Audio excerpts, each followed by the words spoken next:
Happy Lag BaOmer. We want to try to understand in very short what's the main idea of Lag BaOmer. We know Lag BaOmer, it was the day when Rabbi Shimon Bar Yochai died, and before he died he revealed the deepest secret, the Idra Rabbah, the deepest secret from the Zohar, and it was revealed to us, and it was so powerful that the fire came down from heaven and circled the house where he was with his students. And we try to understand, okay, what does this have to do with the death of the student of Rabbi Akiva? Because the death of the end of the death of the student of Rabbi Akiva happened much earlier in history. Rabbi Shimon Bar Yochai was later. So what's the connection that they stopped dying on that day, which is Lag BaOmer? What's the connection with Rabbi Shimon Bar Yochai and the Zohar and what we revealed? So if we look a bit deeper, we realize that on Lag BaOmer, it corresponds to the character trait, or when we count the Sphira, of Hod Shebehod. What's Hod Shebehod?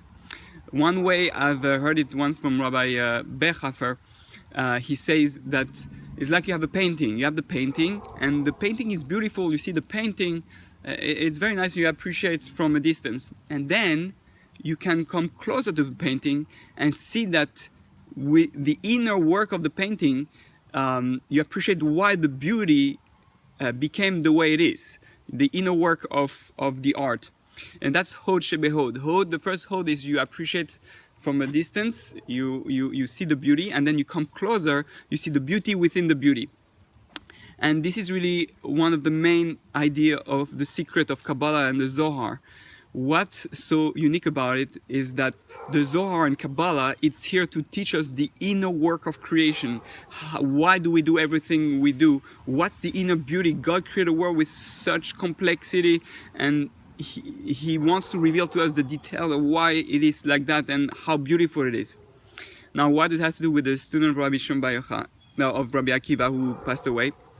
It has to do that they didn't give kavod to each other. They were lacking appreciation for who they were, and because of that they started fighting.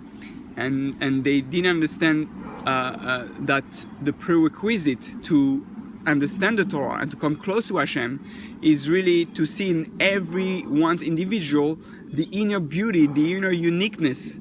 So you can have two big rabbis who are going to argue with each other, and each one has an inner beauty out of his own understanding of Hashem and the Torah. But unless one is able to see the inner beauty in the other, the unique way he's thinking, the inner way he looks at the world, then he's going to destroy what the Torah is about. He's going to destroy what Judaism is about and what God is all about. So this is a very huge and big lesson that we have to understand in our lives if we want to be safe from exile. We have a lot of kids who suffer, we have a lot of marriage who suffer, we have a lot of our Judaism who is suffering. And the main reason it's suffering is because in most of our relationship, we don't see the inner beauty of the other. Talk to them, try to understand them. Speak to your children, see what bothers them, try to understand them, see that they're very holy inside, but they have a unique perspective, a unique way. You have to try to get in touch with it. And it's hard, that's why it's Kabbalah, it's much harder than something simple. You have really to look deep and come closer and closer and understand the greatness of each individual. Your spouse, see what is bothering them. Try to see the inner things that bothers them and what's their inner beauty.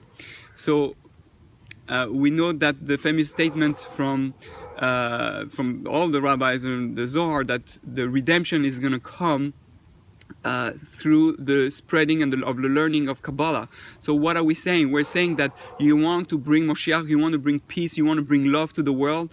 This can only be achieved if you look at life in a way that is deep, where you're looking that I know in there's something so beautiful, so precious, so hidden, that I have to look at it and search for it in order to see it. And if we all do that in every one of our relationships, then we'll be again one nation, one world, a world of peace and love. So in the merit of Rabbi Shimon Bar Yochai, and the greatest teaching that he taught us. May we all be able to be one again, to give respect to each other, respect to your spouse, respect to our kids, respect to Jews, respect to non-Jews, respect to nature, respect to animals, to everything around us, because everything is filled with the greatest beauty and wisdom that God had put into it. And this way we can recognize God through all this beauty and become one with Him. So may we all be able to achieve that level and see all the greatness of life, and bring through that merit Moshiach. V'im Rabbi Amenu. Have a happy Lag BaOmer.